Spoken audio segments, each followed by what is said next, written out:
ना हिम्मत भाई, मैं उधार की तारीख नहीं बढ़ा सकता। अरे तारीख बढ़ेगी तो ब्याज बढ़ा के आपको देना पड़ेगा। हाँ क्या? अरे भाई तुम्हारी मुसीबत की वजह से मैं मुसीबत में क्यों हूं बताओ मेरे को। मेरे को सोमवार तक पैसा चाहिए बस। हाँ बहुत भूख लगी है भाई। क्या रे निर्मेश, हैं? कब से तेरा इंतजार कर रहा हूं मालूम है क्या? हैं? और आजकल ये डब्बा लेट क्यों लेके आ रहा है? करूं क्या? दक्षा बहन को तेरी कंप्लेन करूं क्या? अरे नहीं नहीं सेठ जी, वो क्या हो गया ने कि रास्ते में ट्रैफिक बहुत जाम हो गया था। हाँ। तो उसके वजह से ना मैं थोड़ा अटक गया। हाँ ठीक है, रख ये डब्बा। ये लो सेठ जी। हाँ। पर सेठ जी, हाँ। खाना एकदम गरम है हो। कब से भूख लगी है मालूम है तेरे को?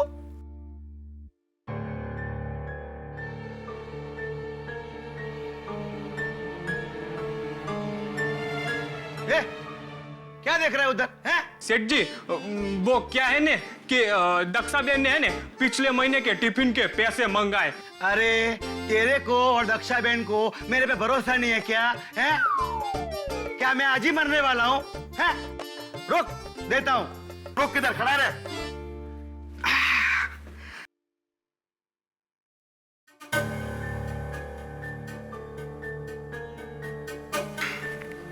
ये ले पैसा, दे देना दक्षा बहन को, जा।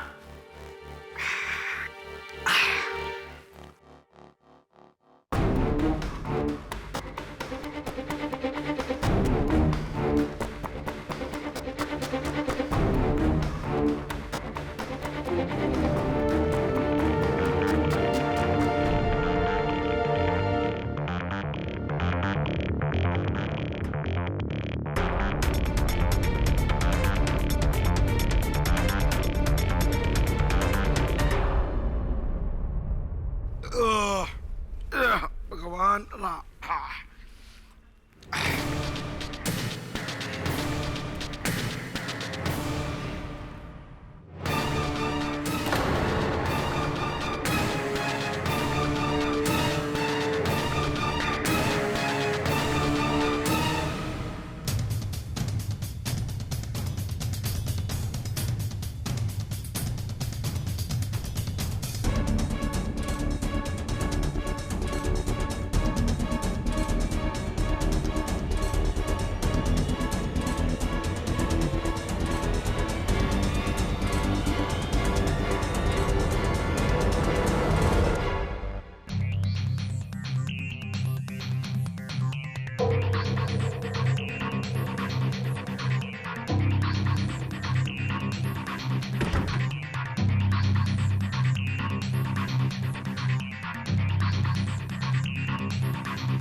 हेलो, गट्टू बोलू।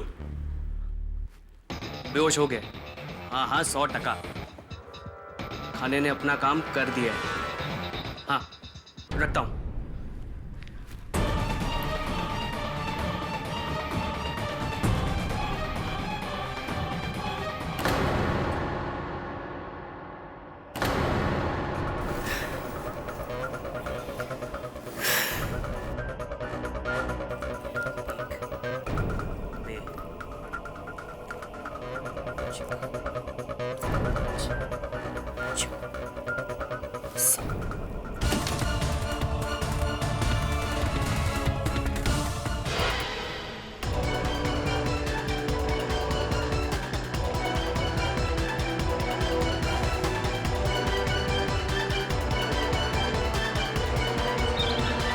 और ये देखिए मेरे लॉ स्कूल की फोटोज। ये विश्वजीत राणावत, याद है ना आपको? Handsome man. ये मेरे गुरु श्री विद्याधर जी गोखले। नहीं क्या हो गया तुझे? Good morning sir. सर मुझे आपसे एक जरूरी काम है। सर आपको मेरे लिए केस लड़ना होगा। कैसा केस? दक्षा बहन का केस सर। सर जब मैं अहमदाबाद में 3 साल तक कॉलेज में था तो हर रोज उन्हीं के वहां से टिफिन आता था। सर कमाल का खाना बनाती है। सर उनके हाथों में जादू है सर, ट्रस्ट मी, आज तो मैं उनके खाने का टेस्ट भुला नहीं पाया sir. I am telling you, बहुत अच्छी लेडी है वो। Varun slow down slow down.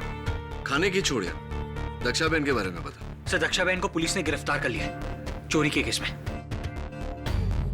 Sir but I am very sure उन्होंने चोरी नहीं की, किसी ने उन्हें फंसाया है। Sir I am telling you ना, वो बहुत अच्छी लेडी। यार देख वरुण, मैं तो मर्डर केस से लड़ता हूँ, चोरी का केस है, चोपड़ा साहब लड़ लेंगे ना? चोपड़ा साहब नहीं सर, सर ये केस आप ही को लड़ना होगा। सर दक्षा बहन ने मुझे स्पेशली फोन किया आपकी हेल्प के लिए। सर ये केस आपको लड़ना होगा मेरे लिए। अगर तू कह रहा है बेगुनाह है तो लड़ना ही पड़ेगा। सर लेकिन एक प्रॉब्लम है, इसके लिए हमें अहमदाबाद जाना होगा। टिकट करवा ले। Thank you sir. 10 मिनट है बस, समझ गए हो? इससे ज्यादा नहीं।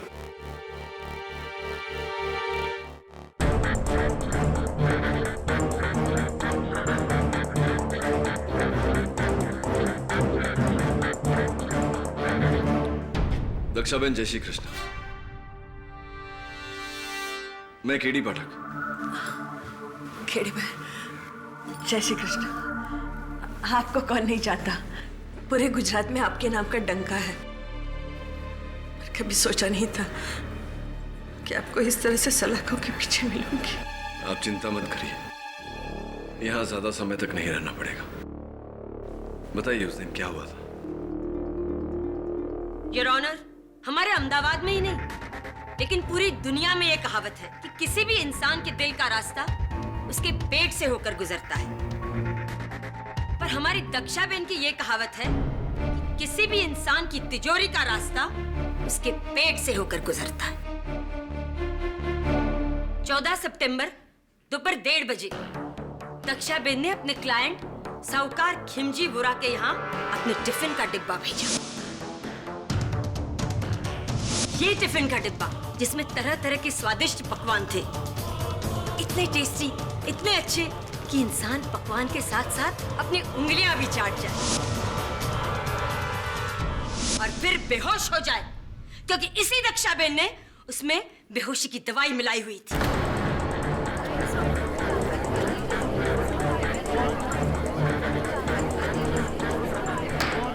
Silence in the court, please. ये रही उस बचे हुए खाने की फॉरेंसिक रिपोर्ट।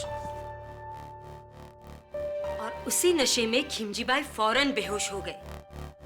बस इसी मौके की ताक में बैठा दक्षाबेन का साथीदार गट्टू परमार फौरन दुकान के अंदर आ गया और पूरे 4,30,20,000 रुपए की चोरी की। खिमजी वोरा की पूरी जमा पूंजी। खेमजी भाई वोरा इस अदालत में क्यों नहीं आए? योर ऑनर, वो आईसीयू में है। उनकी दोनों किडनियां कमजोर हो गई हैं।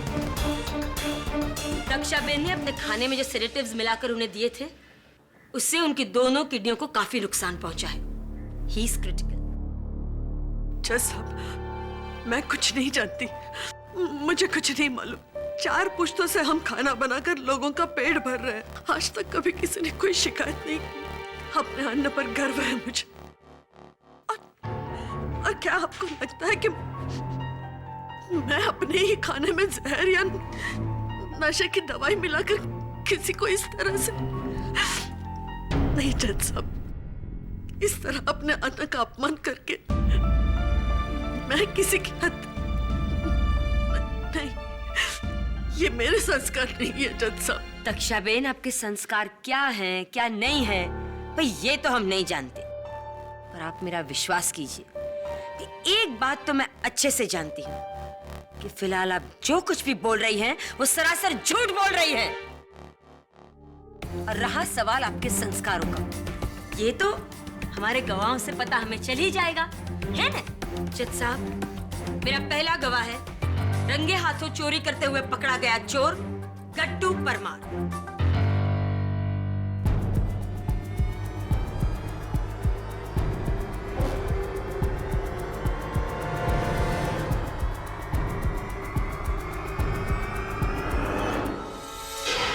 जी, मैंने पुलिस को बोल दिया है, चोरी मैंने ही की थी।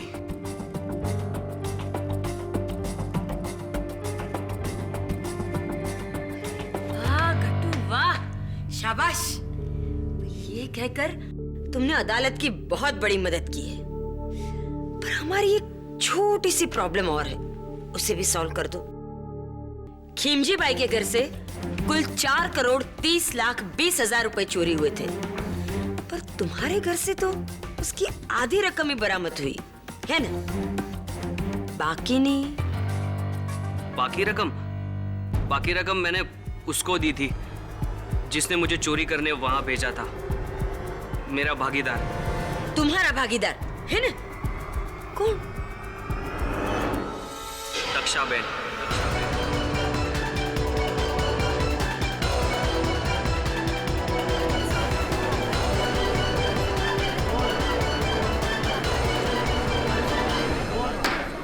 Silence in the court please.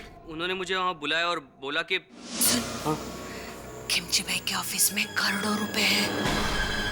हाँ, दोपहर के वक्त उनके ऑफिस में कोई भी नहीं होता, सब लोग खाना खाने के लिए घर चले जाते हैं। मैं खिमजी भाई के डब्बे में बेहोशी की दवा मिला दूंगी। हाँ, उन्हें खाना खिला देना, फिर चोरी करके सारा रुपया ले आना। वहां से जो भी पैसे मिलेंगे उसमें से आधे तेरे, आधे मेरे। ठीक है दक्षा बेन। झूठ, जैसा भी आदमी झूठ बोल रहा है, झूठ है ये। मैं इसे नहीं जानती, मैंने इसे पहले कभी नहीं देखा और ना ही इसने मुझे देखा है। ये मुझे फंसा रहा है जज साहब, ये मुझे फंसा रहा है, ये झूठ बोल रहा है। मैं अपने माँ की कसम खा के कह रही हूँ, ये झूठ बोल रहा है। इसने मुझे कभी कोई पैसे नहीं दिए, कभी नहीं। दक्षा बेन, ये अंबे माता का ही प्रकोप है, क्योंकि आपने उनकी झूठी कसम खाई और इस बात के मेरे पास गवाह हैं। एक नहीं पर त्रण। हाँ, मैंने इस आदमी को 2 हफ्ते पहले दक्षाबेन के घर से निकलते देखा था। हाँ, मैंने भी इसे देखा था, पर मुझे देखकर ये मुंह छुपाकर भाग गया था। हाँ साहब, मैंने भी इस आदमी को दक्षा बेन के घर से निकलते देखा था। सुना दक्षा बेन? खड़ पड़ी नहीं? ले, अब भी आप कहेंगी कि आप गट्टू को नहीं जानती? नहीं? चल, कोई बात नहीं, मैं मदद करती हूँ। पहचाना इस बैग को? योर ऑनर, ये वही बैग है जिसमें से पुलिस को 2,15,10,000 रुपए बरामद हुए थे, और ये बैग दक्षा बेन के घर के बाहर कूड़ेदान में मिली थी। और इन्होंने ही गट्टू को ये बैग वहां रखने के लिए कहा था।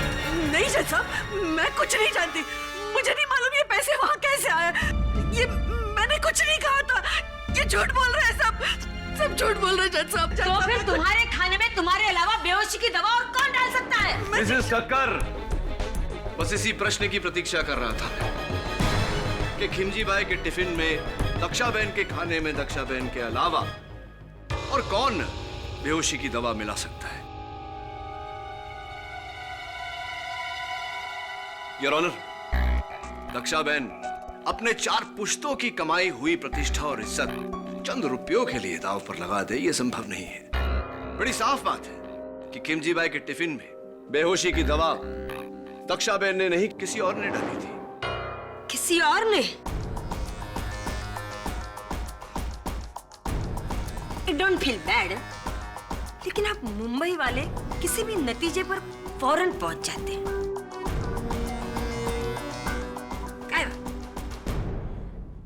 दक्षाबेन, मैं चाहूंगी कि आप अदालत को अपने पूरे दिन का रूटीन बताएं, डिटेल में, ताकि हम हमारे मेहमान, मुंबई से आए हुए मेरे दोस्त केडी भाई ये जान सके कि ये काम किया किसने है ना? हाँ है।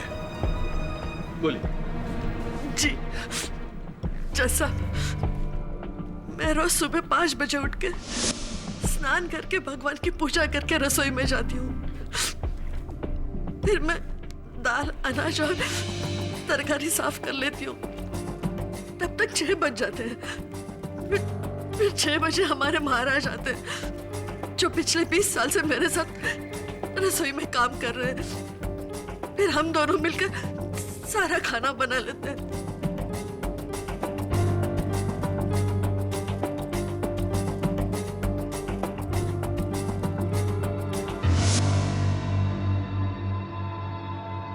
राइट, यानी आप दोनों ही होते हैं, कोई तीसरा नहीं होता। नहीं केडी भाई, हमारे महाराज तो इतने गुणी है कि वो अकेले हाथ सबका खाना बना सकते हैं।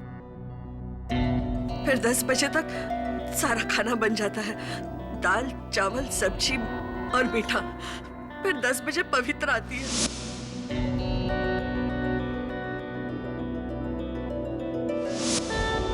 पवित्रा बहन?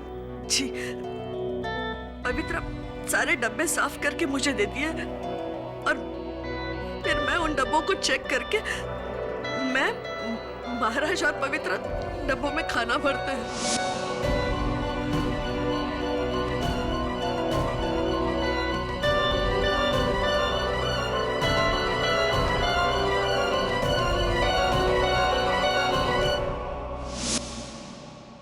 दक्षा बहन, डब्बे में खाना पैक करने से पहले क्या आप चखती हैं?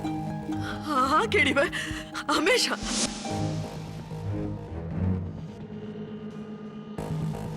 ग्यारह साल की उम्र से खाना बना रही हूँ साहब। अगर खाने में थोड़ा सा नमक कम या ज्यादा भी हो जाए ना तो मैं सूंघ के बता सकती हूँ। और उस दिन आपको ऐसा कुछ नहीं लगा? खाना बिल्कुल ठीक था? हाँ, मैंने खाना चख के देखा था।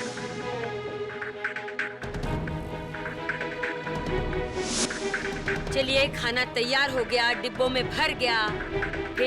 फिर मेरे दोनों लड़के आते हैं, निर्मेश और मनसुख।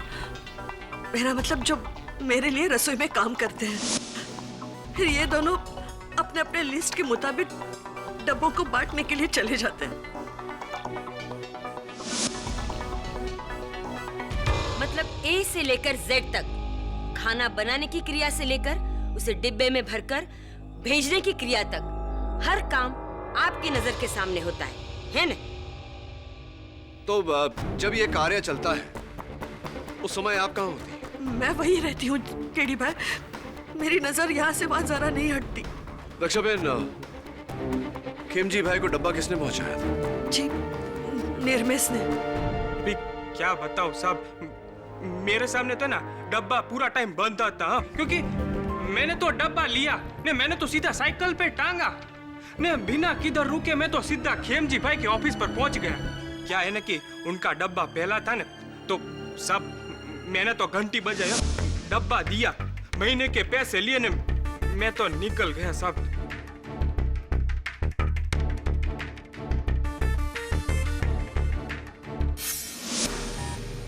तो उस समय खेमजी भाई के साथ उनके दफ्तर में कोई था? नहीं साहब, वो तो अकेले थे। पर और तो और साहब, उन्होंने है ने मेरे सामने डब्बा खोला और खाना शुरू कर दिया। हैं? किसी और को उसमें कुछ भी मिलाने की गुंजाइश थी ही नहीं, है ना? Brilliant observation Mrs Thakkar, thank you very much. तो आम तौर पर डब्बा लेकर खिमजी भाई के ऑफिस कितने बजे पहुंचते थे आप? यही 1 बजे। लेकिन उस दिन तो आप 1:20 पे पहुंचे थे। ये 20 मिनट लेट क्यों हो गए?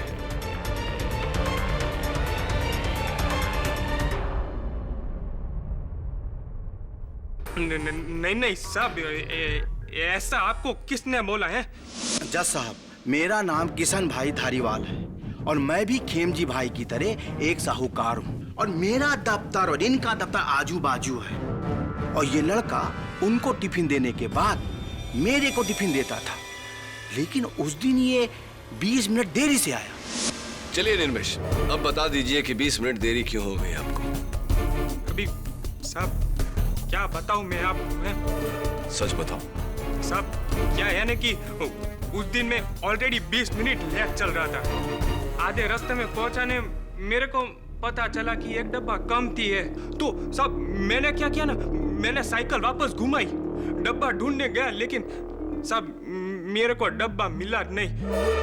सब मैं बहुत घबरा गया था साहब।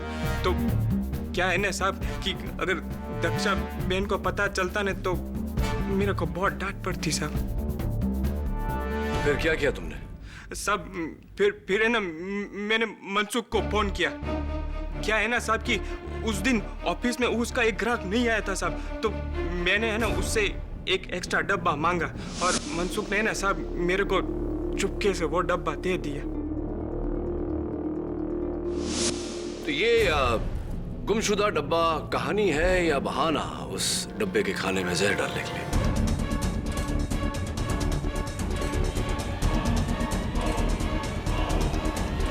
नहीं साहब, मैंने ऐसा कुछ भी नहीं किया। एक और बात निर्वेश, गट्टू का कहना है कि जब वो ऑफिस में चोरी करने घुसा तो ऑफिस का दरवाजा खुला था। कहीं ऐसा तो नहीं कि तुमने जानबूझकर उस दरवाजे को खींचकर बंद नहीं किया क्योंकि तुम चाहते थे कि वो दरवाजा गट्टू के लिए खुला रहे? कहीं तुम गट्टू के पार्टनर तो नहीं? नहीं साहब, वो क्या है ना कि दरवाजा भूल से मेरे से खुला रह गया होगा। हाँ? दक्षा बहन, केडी भाई, निर्मेश ऐसा नहीं कर सकता। वो सालों से मेरे साथ है, वो तो मेरे बेटे जैसा है। वो बहुत भोला है केडी भाई, वो ऐसा नहीं कर सकता। और तो और साहब, अगर आपको है ना डब्बे के बारे में यकीन ना आता हो ना तो आप मनसुख से खातिरी कर लीजिए। हाँ हाँ जी, उस दिन निर्मेश को एक्स्ट्रा डब्बा मैंने ही दिया था। तो मनसुख भाई, कहीं ऐसा तो नहीं कि जो डब्बा आपने निर्मेश को दिया वही डब्बा निर्मेश ने खिमजी भाई को दिया? कहीं ऐसा तो नहीं कि आपने ही बेहोशी की दवा उस डब्बे में मिलाई और आपने ही कट्टू को वहां चोरी करने भेजा? आप ही कट्टू के पार्टनर थे, हो सकता है? हाँ, नहीं, दक्षा बहन। नहीं केडी भाई, मनसुख मेरे भावज का बेटा है। वो भला ऐसा क्यों करेगा? वो ऐसा नहीं कर सकता। केडी भाई, आपकी मुवक्किल खुद आपके सस्पेक्ट को निर्दोष का सर्टिफिकेट दे रही है। अब आप क्या करेंगे? प्रोसिक्यूटर साहिबा, मैं सोच रहा हूं कि गट्टू चोर को कटघरे में बुलाओ। क्या ख्याल है आपका? तो गट्टू जी, दोपहर के 1:30 बजे आपने चोरी की और उसी दिन शाम के 5 बजे पुलिस ने तुम्हें धर लिया। इतनी जल्दी पुलिस तुम तक पहुंच कैसे गई? एक मिनट केडी भाई, अगर आप ये कहना चाहते हैं कि तेजी और चपलता सिर्फ आपकी मुंबई की पुलिस में है ना, हमारे अहमदाबाद की पुलिस भी कुछ कम नहीं। खिमजी भाई के ऑफिस में गट्टू से ये संजीवनी हर्बल दवाखाने में बनी ये जड़ी बूटी का पैकेट गिर गया था। बस सिर्फ इस एक सबूत के सहारे हमारी पुलिस ने गट्टू को ढूंढ निकाला। क्या बात है मिसेस ठक्कर, क्या बात है? संजीवनी हर्बल दवाखाना, ये तो बालों को झड़ने से रोकने की दवा है। तुम्हारे बाल तो अच्छे खासे हैं, तुम्हें इसकी जरूरत कैसे पड़ गई? नहीं, मेरे लिए नहीं, मेरे बापूजी के लिए। ऐसी आपके बापूजी के लिए, उस बापूजी के लिए जिसकी तस्वीर आप अपने पटुए में रखते हैं। आप ही का पटुआ है।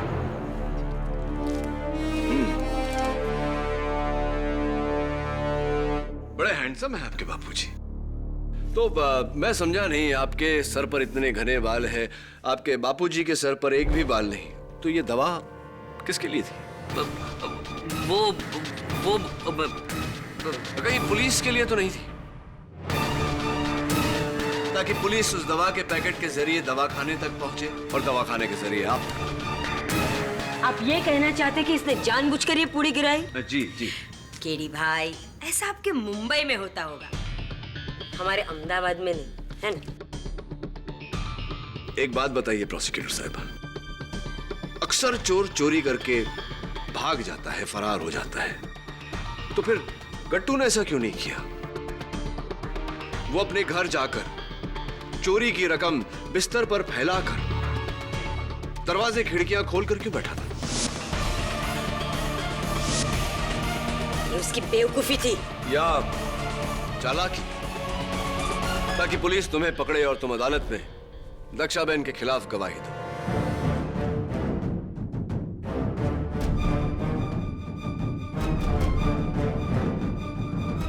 योर ऑनर, एक बुरी खबर है। मिलॉर्ड, दक्षाबेन ने जो बेहोशी की दवा खिमजी भाई को दी थी, उससे उनकी किडनी फेल हो गई और अभी 1 घंटा पहले उनकी मौत हो गई।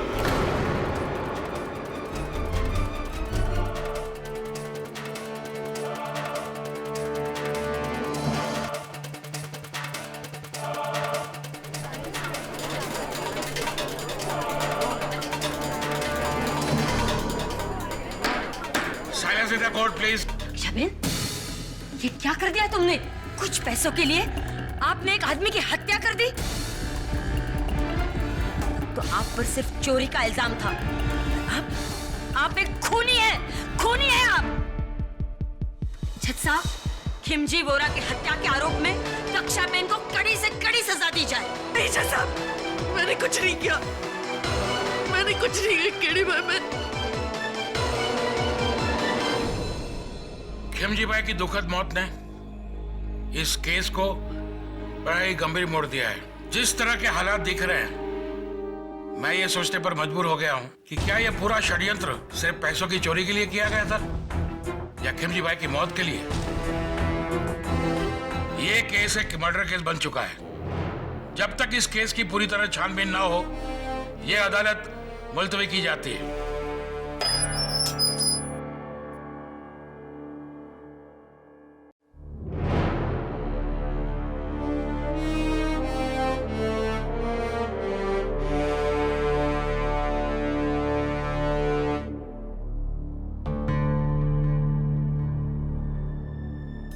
लगता है खिमजी भाई की मृत्यु की खबर सुनकर तुम्हारी भूख भी मर गई।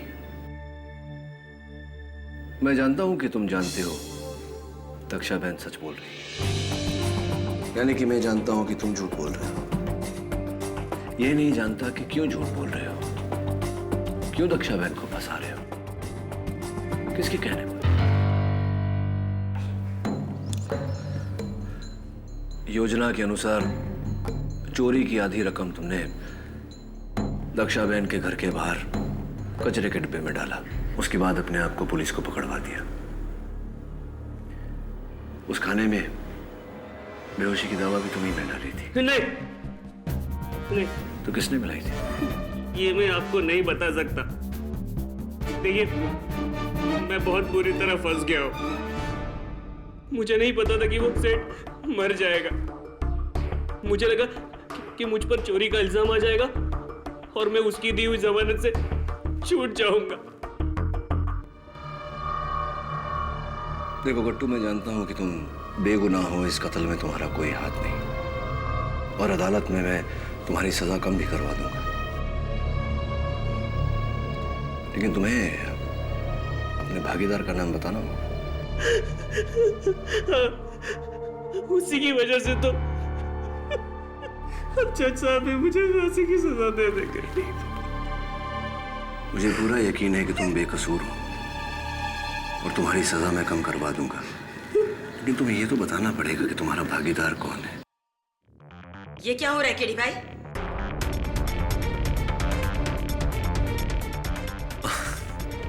विशेष कुछ नहीं, बस गवाह से थोड़ी जानकारी हासिल करने का प्रयत्न कर रहा था। अंधेरी कोठरी में उसे धमका कर અને તું પાગલ થઈ ગયો છે? હા, આ डिफेंस लॉयर છે। दक्षाबेन को निर्दोष साबित करके तुझे फांसी के फंदे पे चढ़ा देगा। फांसी हो जाएगी तुझे। समझाइज तने? समझाइज? मुझे जो कुछ भी कहना है मुझे कह, और वो भी अदालत में। केडी भाई, आप, ये हमारा अहमदाबाद है, आपका मुंबई नहीं। आपके लिए सारे दरवाजे आसानी से खुल जाएंगे। यहाँ सब कुछ हमारे तरीके से होगा। समझी गए? हैं?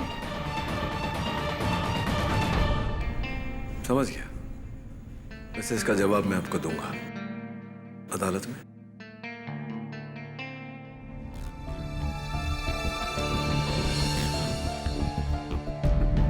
सर, बोल। सर, ये रहा टिफिन, दक्षाबेन के घर से ही लाया हूं। और उस दिन ऐसा ही टिफिन खिमजी भाई के यहां भी गया था। और सर ये दक्षा बहन की रेसिपी की किताब जो आपने मंगवाई थी। पर आप इस किताब का क्या करेंगे? ऊंधियों की रेसिपी देखना चाहता हूँ। बैंगन, आलू, सूरन, असली घी कहीं पर भी नहीं, और दाल ढोकली।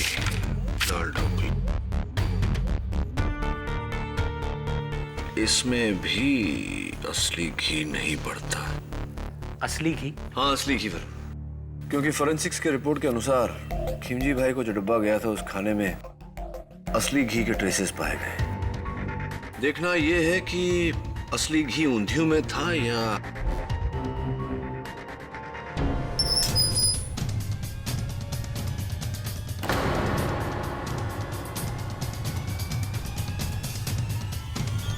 मिलॉर्ड, गट्टू ने अपनी शर्ट से छत पर लगे हुक पर लटक कर खुद को फांसी दे दी।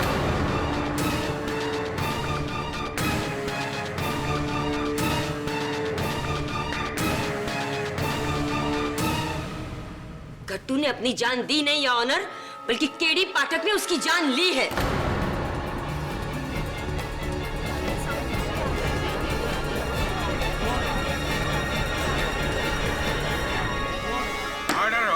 आई object your honour. Your honour, कल रात लॉकअप में केडी पाठक ये आखिरी इंसान थे जो गट्टू से मिले थे। इन्होंने उसे धमकी दी थी कि अगर वो अदालत में दिया गया दक्षाबेन के खिलाफ उसका बयान वापस नहीं लेगा तो वो दक्षाबेन को निर्दोष साबित करके गट्टू को फांसी के फंदे पर चढ़ा देंगे। बस इसी डर से गट्टू ने आत्महत्या की। गट्टू को फांसी की धमकी आपने दी थी, मैं तो उसे समझाने गया था। केडी भाई, अब मुंबई वाले हम अहमदाबाद वालों को नादान समझते हैं।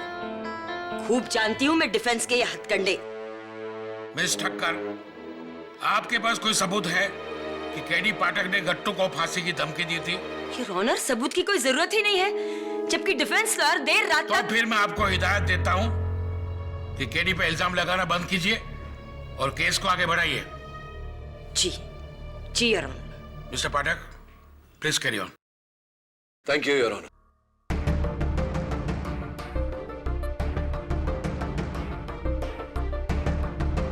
योर ऑनर, ये हूबहू वैसा ही टिफिन है जैसा उस दिन खिमजी भाई के दफ्तर में भेजा गया था। इसमें खाना भी बिल्कुल वैसा ही है जो उस दिन था। ऊपर के डब्बे में रोटी और मीठा, दूसरे डब्बे में चावल, तीसरे डब्बे में ऊंधियों और आखिरी में दाल ढोकली। दक्षाबेन, उस दिन भी खाने का यही क्रम था ना? हाँ केडी भाई, मीठा और सूखा ऊपर के डब्बे में होता है, गरम और पतली सब्जियां नीचे वाले डब्बे में। आपको डब्बा पैक करना तो आ गया मिस्टर पाठक, अब क्या हमें खाना खिलाने का इरादा है?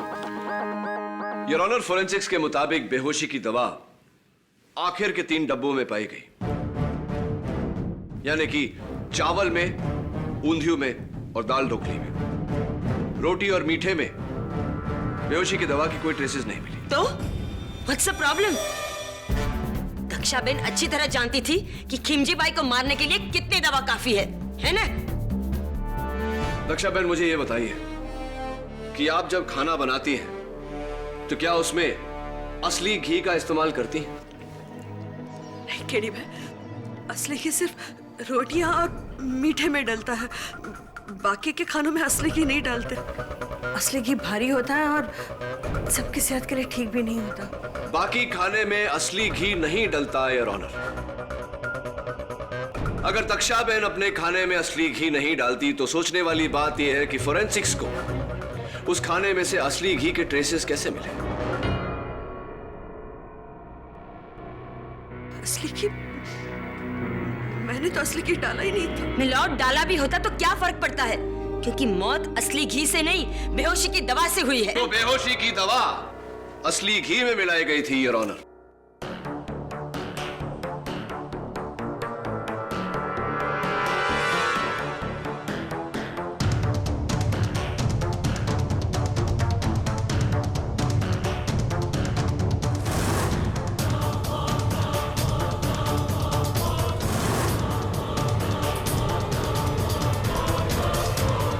Order your honour. इस घी को खिमजी भाई के टिफिन के ढक्कनों पर इस तरह लगाया गया।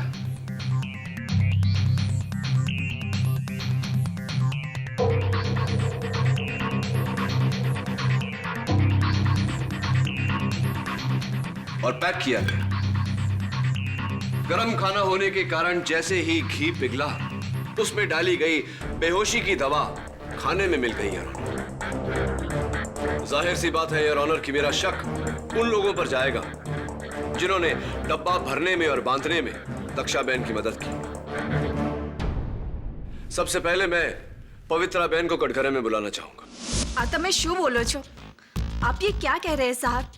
मैं घी में जहर मिलाकर डब्बों के ढक्कन पर? ना ना, अपनी बहन समान दक्षा बहन के साथ मैं ऐसा नहीं कर सकती। मुझे क्या नर्क में जाना है?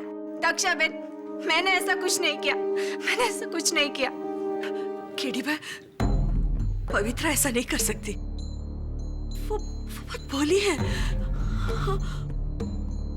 फिर तो एक ही शख्स बचता है योर ऑनर, महाराज जी। क्या मैंने उस भोजन में बेहोशी की दवा मिलाई? अरे बुद्धि भ्रष्ट हो गई है तुम्हारी।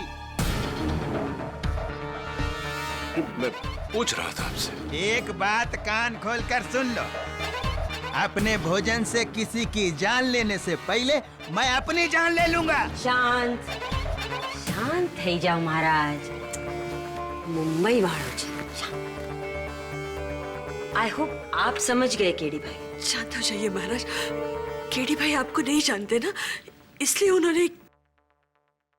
केडी भाई, महाराज तो मेरे गुरु समान है। वो भला ऐसी हरकत क्यों कर सकते हैं? वो ऐसा नहीं कर सकते। दक्षा बहन अगर सभी निर्दोष है तो उस खाने में बेहोशी की दवा क्या आप? अपनी बात पूरी कीजिए मिस्टर पाठक। तो क्या खाने में बेहोशी की दवा आपने मिलाई थी दक्षा बहन? नहीं नहीं, मैं तो आपकी बात से बिल्कुल सहमत हूँ। बल्कि मैं तो कोर्ट से कब से कह रही हूँ कि दक्षा बहन ही खूनी है।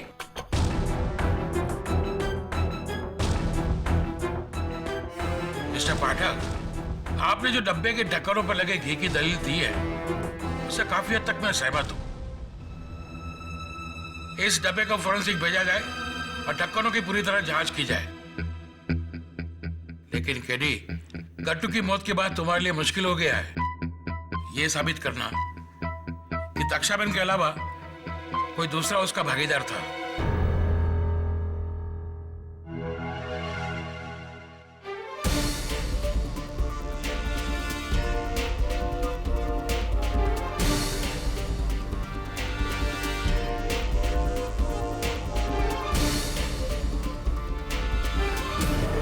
हाँ, मैंने भी इसे देखा था, पर मुझे देखकर ये मुंह छुपाकर भाग गया था। योर ऑनर, मैं एक बार पवित्रा बहन को फिर से कटघरे में बुलाने की इजाजत चाहता हूँ। इजाजत है। क्या बात है पवित्रा बहन, आपको देखकर लग रहा है कि आज आपकी तबीयत कुछ नासाज है और आपकी आंखें जता रही हैं कि आप रात भर रोई हैं। सब ठीक है ना? जी, मैं क्यों रोने लगी? वो तो मुझे थोड़ा बुखार है। वो ऐसी बुखार है? ऐसा कैसा बुखार? एक सुहागन जिसका रोजमर्रा का श्रृंगार है मंगलसूत्र पहनना, सिंदूर लगाना, वो भूल गई हैं आप? ऐसा कैसा बुखार? जी, वो तो मैं जल्दी जल्दी में थी ना, इसलिए सिंदूर और मंगलसूत्र दोनों भूल गई। वैसे आपके पति तो ठीक है ना? हाँ हाँ, बिल्कुल। क्या नाम है उनका? नरेश कुमार। नरेश कुमार। क्या करते हैं वो? क्या व्यवसाय है उनका? जी, वो दूध की दुकान में काम करते हैं, डेयरी। डेयरी? कहाँ पर? राजकोट में। राजकोट में? तो उनकी डेयरी का नंबर तो होगा ना आपके पास? जी बिल्कुल। जरा बताइए। 0261 2854 2854 524। नंबर तो मैंने लगाया है, मुझे पूरा यकीन है और ऑनर की ये नंबर नहीं लगेगा। जी, शायद वो नंबर खराब होगा। नंबर खराब नहीं, एसटीडी कोड गलत है। 0261 सूरत का कोड है, राजकोट का कोड 0281 है।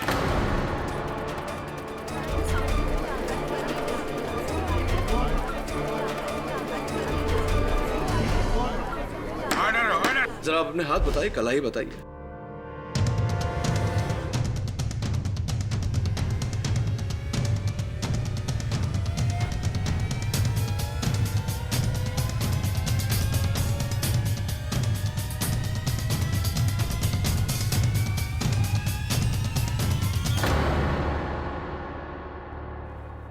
आपके हाथों में कांच की चूड़ियां पहनती थी आप, वो भी तोड़ दिया आपने, और टूटे हुए कांच की चूड़ियों के निशान हैं आपके हाथों पर। माफी चाहता हूं, प्रश्न थोड़ा कड़वा है लेकिन पूछना पड़ेगा। आपके पति का निधन हो गया क्या?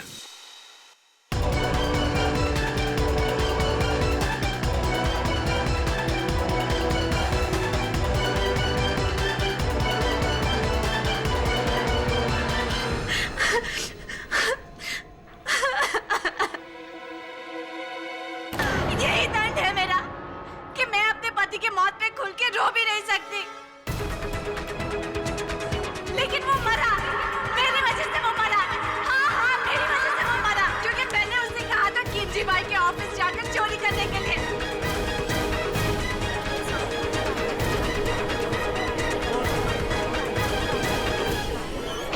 Order order. कट्टू ही मेरा पति था। हाँ, इसीलिए सारे गवाह कह रहे थे कि उन्होंने गट्टू को दक्षा बहन के घर के बाहर देखा, क्योंकि वो आपसे मिलने आता था। पवित्रा बहन, अदालत को यह भी बता दीजिए कि खिमजी बाई के टिफिन के ढक्कनों पर बेहोशी की दवा वाला घी आप ही ने लगाया था। दरअसल मुझे पता था कि किमजी भाई का डब्बा कौन सा है, इसीलिए मैंने घी में बेहोशी की दवा मिलाई और घी को उस डब्बे के ढक्कनों पे लगाया।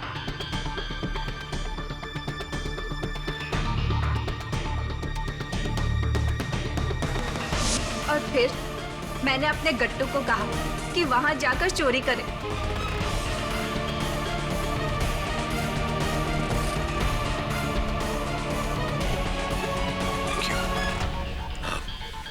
एक आखिरी प्रश्न। 4,30,20,000 बहुत बड़ी रकम होती है। ये रकम लेकर आप लोग फरार हो सकते थे, लेकिन ऐसा क्यों नहीं किया आपने? गट्टू को क्यों पकड़वाया और उसके जरिए दक्षा बहन को क्यों फंसाया? क्योंकि हम दोनों को ऐसा बोला था करने के लिए। प्लान हमारा नहीं था। उसने हमें बोला कि किमजी भाई को बेहोश करो और चोरी करो। इसके बदले में वो मेरे गट्टू की जमानत देकर हम दोनों को अलग से 25 लाख देगा, जामनगर में जमीन, और गट्टू को एक अलग से एससीडी की दुकान खोल के देगा। बस हमने इसी लालच में आकर ये सब किया। पवित्रा बहन, अदालत को बताइए कि ये लालच आपको किसने दी थी?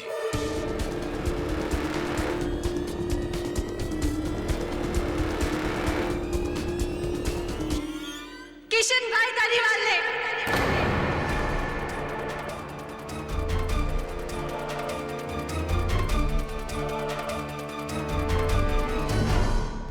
कहाँ भाग कर जा रहा है?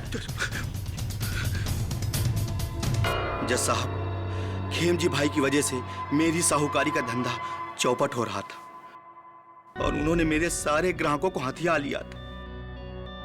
इससे पहले कि मैं बर्बाद होता, मैंने उन्हें मारने का प्लान बना डाला। जज साहब, मुझे पता था कि उनके गुर्दे कमजोर हैं और बेहोशी की दवा का जरा सा ओवरडोज उन्हें मार देगा, और इसीलिए पवित्रा और गड्डू को चोरी का लालच दिया ताकि वो अनजाने में खेमजी भाई का खून कर सके। और जज साहब, ये सब मैं अपने धंधे को बचाने के लिए किया था, और ये सारा प्लान मैंने बनाया था जज साहब, मैंने। Arrest my case, your honour. ये अदालत किशन भाई धारीवाल और पवित्रा बहन को खिमजी भाई वोरा के दफ्तर से चोरी करने और उनके मर्डर के केस में दोषी ठहराते हुए उन्हें गिरफ्तार करने का हुक्म देती है, और दक्षा बहन को इस इल्जाम से बाइज्जत बरी करती है। The case is closed.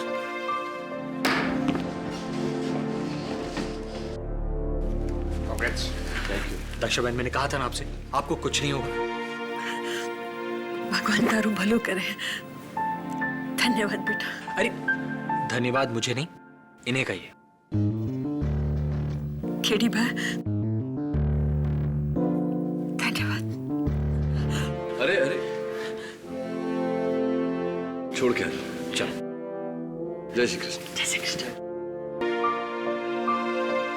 अरे मिसेस टक्कर, इस केस के शुरुआत से आप कह रही हैं कि मेरा मुंबई और आपका अहमदाबाद।